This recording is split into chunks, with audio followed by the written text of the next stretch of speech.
All right. So this picture just lays out all the main processes of nonviolent communication, and we will go through all of these in the 10-week series, starting with self-empathy, which is the work that we do inside of ourselves to basically connect to life. Empathy is listening to the experience of another person. Honesty is when we express our untruth, and we do that in a way that builds connection. And then strategy is what we do about it. So we might have a conversation, and then strategy is the final step in which we actually take action. And today we're going to spend time mostly focusing on empathy. So I see, Eleni, your hand is up. Is that a new question or? Okay, so that's an old one. All right. So the skill we're going to be exploring right now is needs consciousness, an awareness and a willingness to honor needs, the essential universal elemental qualities of life, like sustenance, love, and meaning. Letitia, you had a really cool definition of needs before, and I'd love for you to share that with the group. Do you remember it? Was it the one about the sidewalk? Well, I mean, I can quote you. I'm going to quote Letitia Okay. Adams here. Her definition is like elements of life moving through you, or something like that. Does that, Yeah, that's it. resonate? Yes. And I love that definition. So life is moving through us, and we're going to focus on putting, using some words to relate to that life energy.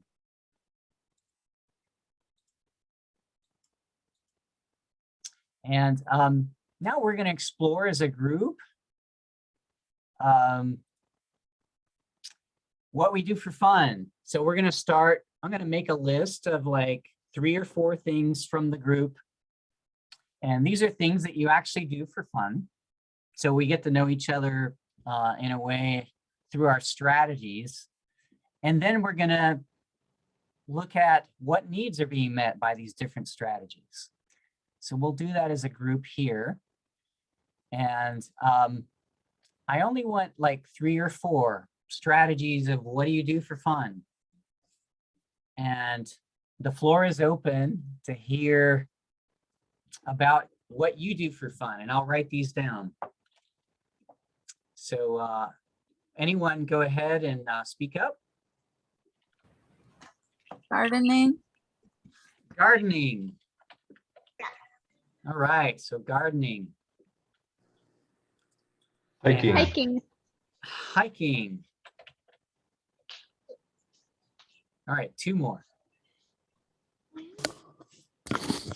Doing a common challenge, like could be puzzle, like could be building something, just anything. Okay, so we'll be specific here because we want to be a little bit specific. So building puzzle. Yeah. All right. Going to the beach. All right, going to the beach. And what do you do at the beach? Swim, build sandcastles. Build sand castles. All right. So we have 4 things. 4 things that that you do for fun. And let's talk about gardening. So so why might you do gardening? So what's behind that?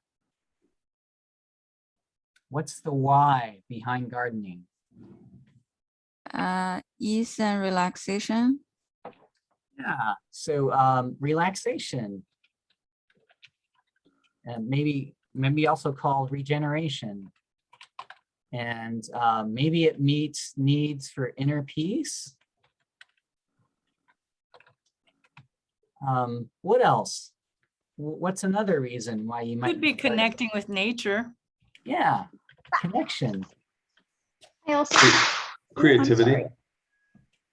Could be Connecting creativity. with something like bigger and kind of like a sense of responsibility or a sense of contribution, I guess, because Yeah, you're it could be creating something, you're contribution. bringing something to life. Bringing something to life. Yeah. And there could be like, maybe you're gardening with vegetables. It could be maybe around health and nutrition, right? Yeah. Could be fun Could be fun. factor, no agenda. Yeah. It could be just plain fun, right? Yeah. Fun, play. Maybe there's something beautiful about it. Yeah, and there can be something transcendent. I think this was alluded to before. So something transcendent, connecting to something bigger than us, bigger than just our daily lives. Learning. Yeah, totally learning too. Yeah, thank you. That's a nice big set of needs there. So why don't let's go on to hiking. So why might you go hiking? To enjoy the body. To enjoy the body. And let's see, like translating that, would that be like around self-connection? Yeah. Self-connection and maybe aliveness. Yeah, what else? What else might, Connecting with nature. yeah, so connection again. And you know, with nature, I think of beauty. You know, if you're lucky enough to have access to beautiful hiking places. Fitness. Yeah, fitness. So like health and well-being, right? Health, well-being. Yeah. Exploration. Yeah, exploration, adventure. Vitamin D. Yeah, so vitamin D would be a specific strategy for health and well-being, right? Yeah. I always bring my dogs with me when I'm hiking, so I feel it's a time for connecting with somebody else important in my life. Yeah, so connecting and maybe even companionship, huh? Yeah. Yeah, if you're doing it with someone else. And it could be dogs, right? And at least the way I hike, I feel companioned by the squirrels and the birds and the trees. So you can see companionship with nature itself. Achievement. I'm sorry?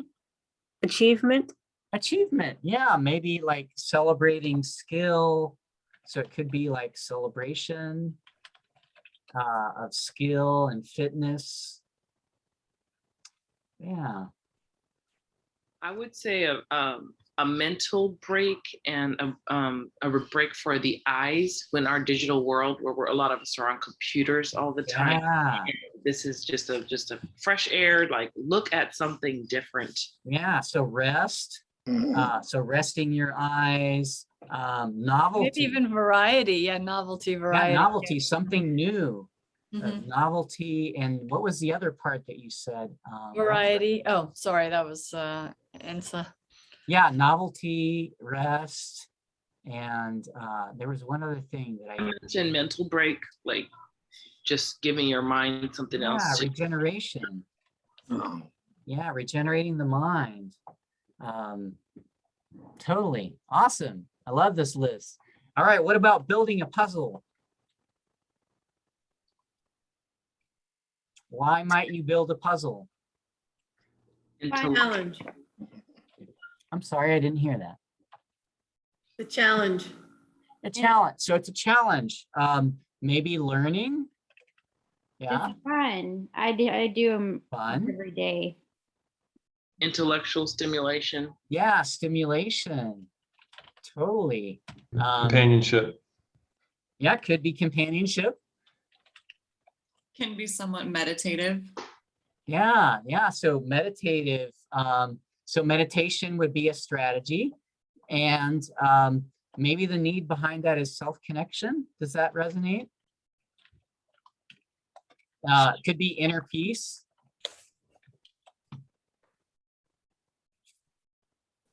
Yeah.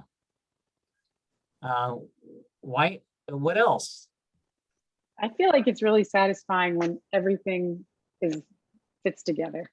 Order. Yes, everything fits together.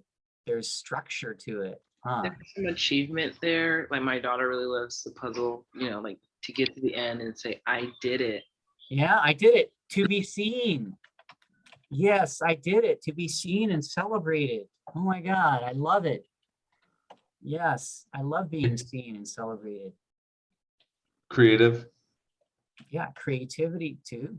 Yeah. There's a lot of cool puzzles out there too. When you're trying to find one, it's a lot of fun looking for them. Yeah, yeah. So it means a need for fun, just looking for it. Totally. Yeah, I hope you're getting a sense of, you know, what it is that we're doing. We're tuning into the why. Some people call it intrinsic motivation. Like, why do I do that? So that's what we're tuning into on the right side. Those elemental qualities of life moving through us, right? So there's something in me that longs for beauty and companionship. And the things on the left are specific items, specific things that we could do. And the super powerful thing, the concept of tuning into your needs, it's kind of revolutionary, because once you know what need it is that you're trying to meet, the world opens up to almost like infinite strategies, infinite possibilities. So let's say I have a need for beauty, and my first strategy is to go hiking, but let's say it's raining out or there's a thunderstorm and I can't go hiking, but beauty is really up for me. Then I might find other strategies to meet my need for beauty. So let's play with that a little bit. So what are other strategies? What are other things that I could do to meet a need for beauty besides going on a hike? I would Draw listen. something? Go ahead. I think, Eleni, I saw you Maybe draw something? draw something. You could draw something. So that's one strategy. Let's keep going. Is it an art museum? Go to an art museum. Who else? Watch a movie. You could watch a movie. Yeah. Watch the rain.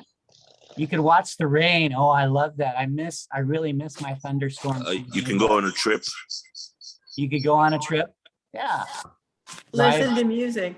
You could listen to music. Go to theater. Go to theater. You might look in the mirror and enjoy the beauty of that being staring at you.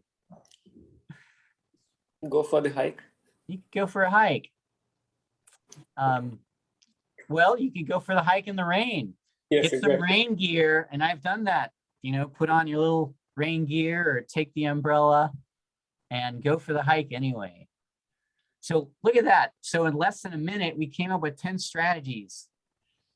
So that's kind of the power that I'm inviting you into, is once you connect with those needs, then it opens up a world, a universe of abundance.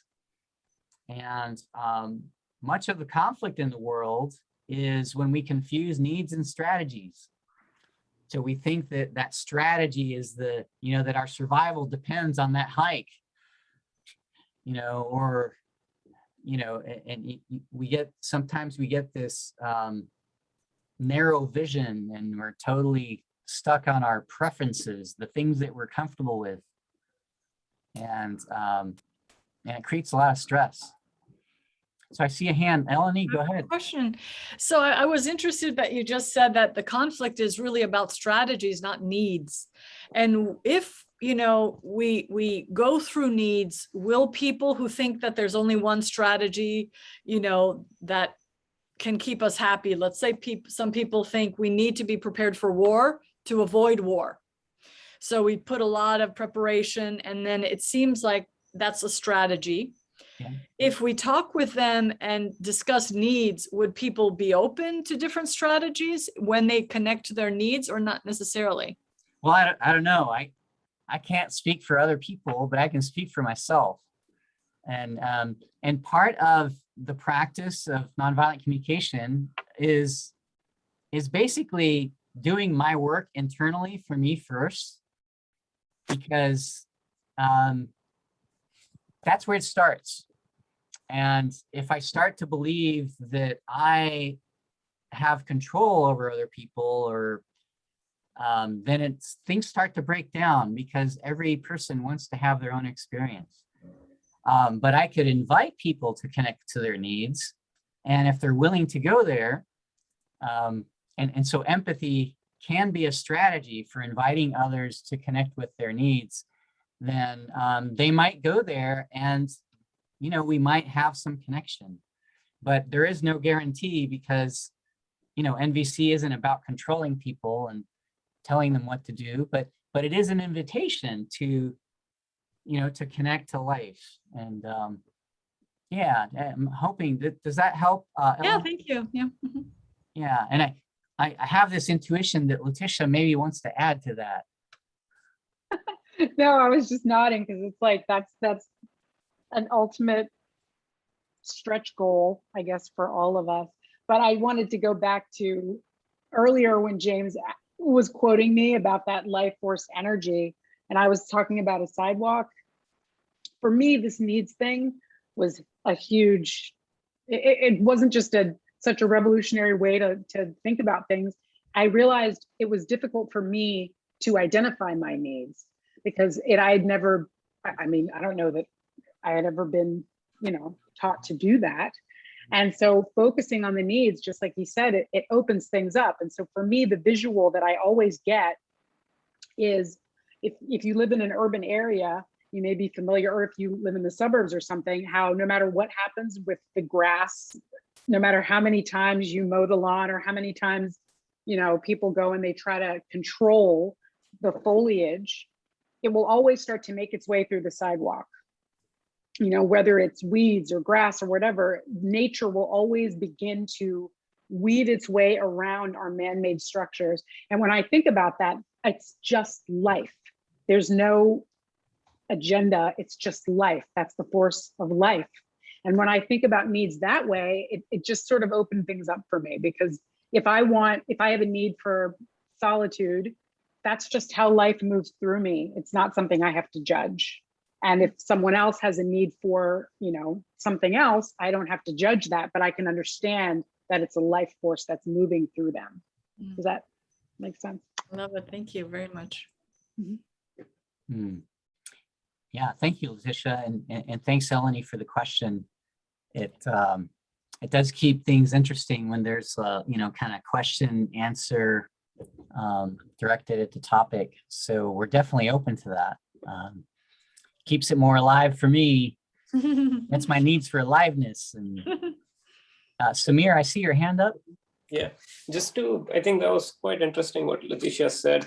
So I'm not sure if I heard it the right way, but effectively you're saying a good way to look at the world is we all have the same set of universal needs. And when we are interacting with people, these needs manifest as strategies, or activities or desires. And sometimes it's better to think about the basic need from which the activity, so if someone says something to me, I could react by saying, oh, that was so rude or something. But if I look a step beyond, like you're saying, that I could basically identify, oh, there was a life force, which is basically a need, which is common to all of us. And that was manifesting itself as whatever was the strategy. Is that a good way? Okay.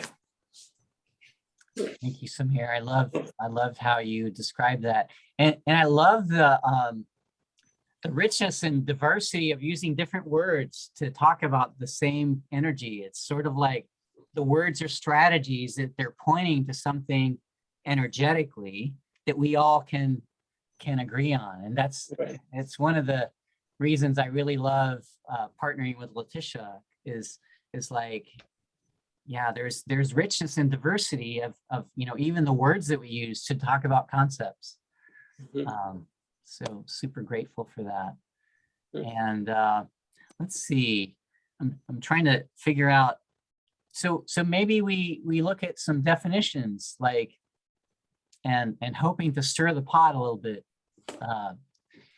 to challenge your beliefs. Because if your beliefs aren't challenged, maybe I'm not doing my job right. So strategies, so just some definitions to put it more in context here. So strategies are what we do or use to meet our needs. So it's anything related to people, locations, actions, times, or objects. So there's a little acronym you can remember. So if it's related to a person, location, action, time, or object, it's likely to be a strategy. So conflict happens at the strategy level. And then needs are intrinsic motivation seeking fulfillment. So life energy in us seeking fulfillment is another definition that I like using. So life energy in us seeking fulfillment. And so it's the why behind the strategy.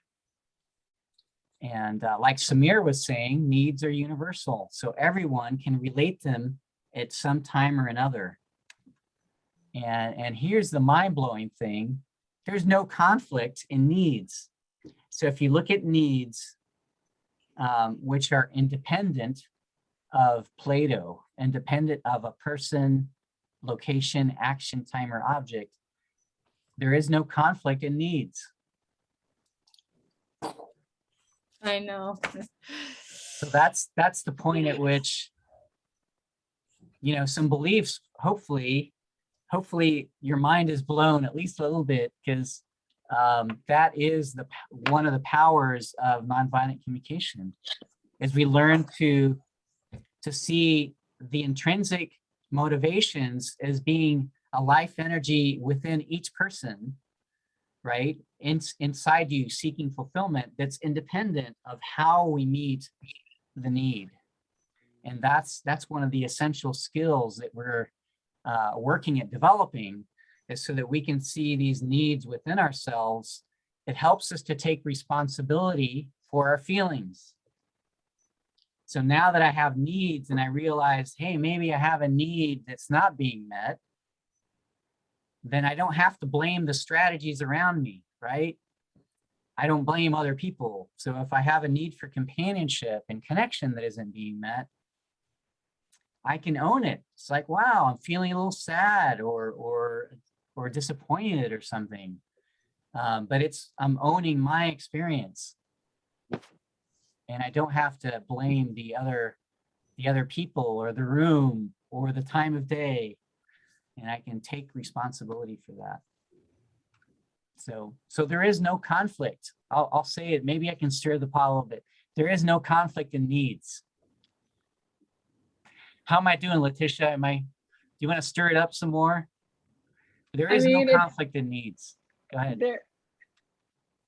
It's kind of like, I like to put things into like perspective, So in reality, like, if the boyfriend wants to go hiking right now, and I want to sleep right now, there's no conflict in that. We don't have to get into a fight. I don't have to go to the place of, you never let me sleep. You don't pay. This is the weekend. This is the only time I get to sleep. And now you're trying to get me out of bed. We don't have to get into this big fight. He has a need for beauty and blah, whatever. My need is for sleep. So we don't have to fight about that. And I don't have to get all upset because I'm going down this road of blaming him for not knowing what I want. Does that make sense? And it just kind of opens up all the possibilities. Oh, you want to go hiking and meet your need for that, and you wanted to connect with me, but I'm going to sleep, and then later on we're going to connect in a different way. Yeah. Or hey, maybe we can meet both needs at the same time. Maybe, okay, I was thinking we'd connect in nature, but you want to rest. Maybe I can, lay next to you and we connect together. I don't know. So there's lots of different strategies for Yes. meeting needs. Yeah. Right. You have options. Or I call someone else to go for the hike. There's sleep hiking. You haven't heard about that? I'm into that. Sleep hiking. I'm gonna do it. But that's a different story. Yeah. So usually at this point in the workshop, someone wants to fight me on it. So I guess I'm picking a fight. I want to have some more dialogue around this. Usually this is a sticking point, but everyone's got it. Or maybe they're just thinking about it. Maybe they're just, yeah. I mean, I think I've read this before, I've read Marshall Goldsmith's work, and I see it in my own work. And I wonder, I had a question in the last several years. Can everyone's needs be met at the same time?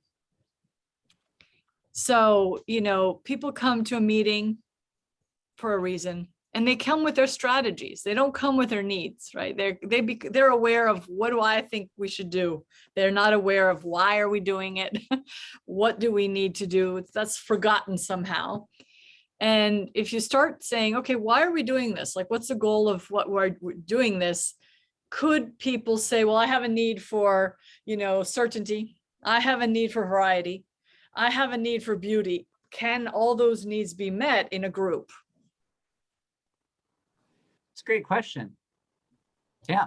And I notice, I wonder, because this is the second time that you've talked about like other people's needs. So I'm wondering, are you wanting to contribute to like harmony in your world? Is that what's alive in you in bringing this up? Most likely, yeah. It's also my work. So I'm facilitating other people's conflict. So it's like, oh, I'm hired to do something, but I still have to remain detached, knowing that I can't control anyone. Yeah. But could some way of speaking about things help someone become more aware of their own needs? And if everyone becomes aware of their needs, could all those needs be met? Maybe not, or so maybe your yes. desire to I don't know. contribute to your clients, and maybe there's a need for support in there as well, that but yeah, that you're wanting to contribute to finding a clear way to facilitate this dialogue, and yeah. And do you feel like I'm getting you? Am I relating to what's alive in you right now? Yeah, I think so. I think it's hard to navigate a distinction between one's responsibility, because if you're hired to do something and you agreed thinking you could help, it's kind of a responsibility, and you can't take ownership for how people behave because they are free agents. Yes. That's like I'm always navigating this, and the question is, if I would introduce, I'd have wondered, can everyone's needs be met? My answer to myself is yes, but not necessarily at the same time or the same way. Yeah. So in a And there's group, only- it could get difficult if a team has to decide, we're going to go with this project, or we're going to go with this or not. It gets tricky. Yeah. Thanks for voicing this. And I want to also, go back to the intention of nonviolent communication, which is connection. And that's why I'm bringing it back to you and I, right? So I hear that in you have this energy to contribute to your clients. And so right now, you're the human being that's asking the question. So I'm trying to connect with your life energy. And those other people, they're not here. But I hear that in you, that you have this intrinsic desire to contribute and to support yourself, right? In doing that. So I'm just acknowledging that that's the life energy in you that I'm hearing. And so in part of this nonviolent communication consciousness is also to hold the strategies loosely. Like, we're not here to guarantee an outcome, because even right now in our conversation, maybe what I say doesn't resonate with you, and you know, and we're not connecting. So I can't even guarantee that. So NVC is really about invitation and honoring the agency of each human being. And so we can't really guarantee it, but what I love about NVC is at least we have a chance of understanding each other. We're improving our odds at understanding each other by taking ownership of our internal experience, and we'll use empathy as a way of exploring the other person's experience. And empathy is where we'll go next, with trying to intuit what needs are alive in the other person. Was that helpful? Yeah, thank you. And Letitia, anytime you want to chime in, okay. I was just going to chime in with empathy for Eleni's predicament. I work with corporate clients, and I frequently have the experience of multiple people. But I would say the tool of nonviolent communication, it does help you to develop the capacity to help others, especially at work, define what their key objectives are, which is always the challenge, right? And usually, I mean, often, everyone has a different idea of what the objective is. Well, and similarly, like the question why is really helpful. I find that you can ask it multiple times of the same person, and they might actually change their answer. You know, so there isn't a single need. It's usually layered needs, and then maybe you have to go deeper to find the common one, but usually there's something. Yeah, and I love what you just said, Eric, because now, instead of having this outcome in mind and just going for the outcome, it becomes a dance. It becomes a dialogue of discovery, of mutual discovery. So connection is more like you know, discovering what's alive in both of us. And it may not be totally apparent at the beginning what needs are really behind all of the layers of the life experience, because it's kind of like an onion, right? We start with this, what we think's alive, and as we have the conversation, the energy might shift a little bit, and we discover something new by engaging in the dialogue of life, the dialogue of connection, going back and forth. So it's sort of like mutual discovery. I think you can do that. At least I can. I could do that with myself, and I actually learn things if I really push. You know, like, why do I think that? You know, and so of course it just gets more complex when you have more than one person. Yeah, it really does.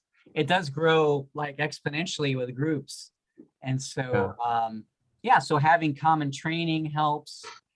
So having the framework of nonviolent communication works as well. Hey, I see another a hand up over there. I want to Ensa, your hand's up. Do you have a question or want to pitch in something? I have a question. My question and orientation and reason for being here is more in the personal realm. So I know that we were going into the like maybe groups and stuff, but one-to-one, and I'll speak for myself because I think that's important. I'll give you a scenario, and I would like to know how to approach it from an NVC perspective or compassionate perspective. What happens when between a couple, a married couple, you want connection, right? You long for and desire connection, and maybe there's been disconnection, and you want to get that need met of connection to to a specific person. Like, yeah, you can connect to your friends over there and your kid over there and coworker. There's lots of ways to fulfill that need for a connection, but you have a specific need for connection from your partner that's different than generalized connection. And there's like barriers to that connection, right? And maybe the barriers are hurt feelings, or, you know, not feeling, especially not feeling heard, you know, trying to express yourself and I want to feel heard, and you're talking and it's just like not syncing. And then, you know, after a while, there's this kind of fatigue of like, well, I'm tired of trying to connect and not feeling heard. So I'll just go spend more time with my best friend over here. And then, you know, there's this idea that okay, we're going to get all our needs met, but yeah, thank you. And so I think we have enough. Letitia, I'd love to hear your take on this. I was thinking, oh, James answers this beautifully.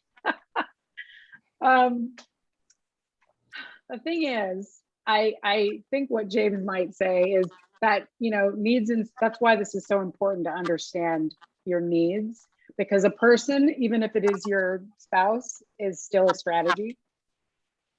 And I think it's very difficult when we place all of our needs on one person. When you start to focus on what your real needs are, and you realize that if this one person doesn't want to meet my need for this, that, I can meet those needs in other ways. I can find other strategies, is what I'm saying, to meet those needs. At the same time, when I use my NVC tools to communicate with my spouse, all that you said, all these hurt feelings and the layers, and I'm calling it like static, all that static starts to dissipate. And all those layers between you, or I call it like white noise, that starts to disappear because you're communicating much more clearly. Is that helpful? Was that helpful, Insa? a little bit. Are you saying that communicating with empathy is what brings that white noise down? Like what brings that white noise down specifically? Well, once you start to focus on your own needs and you know, understanding what those are and meeting them, taking full responsibility for the feelings that are associated with whether the needs are met or not, you realize that's all on you, right?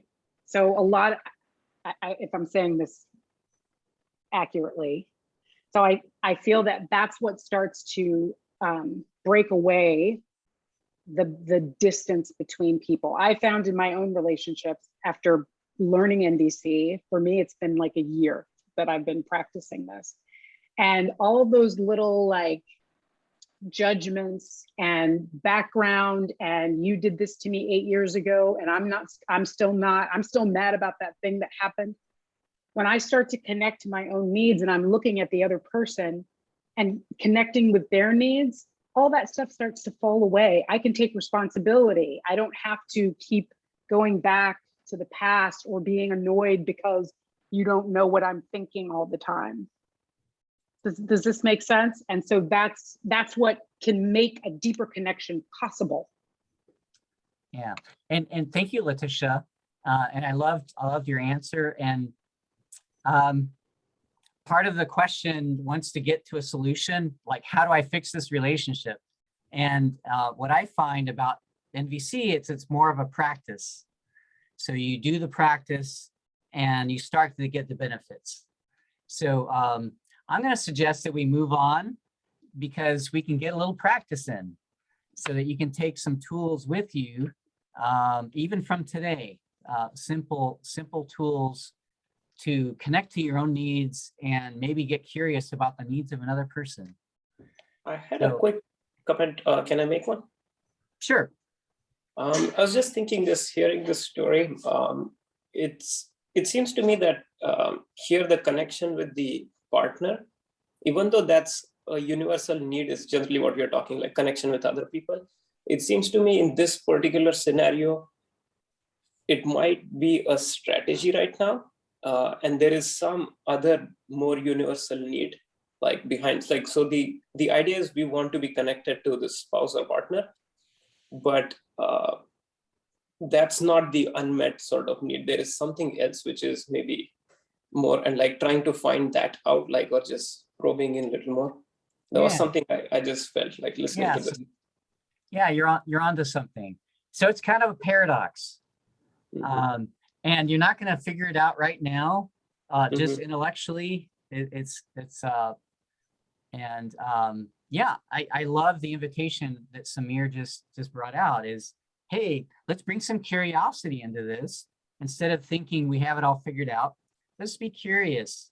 What is really going on in me that, I'm so upset, or this, like Letitia called it, the static or the white noise.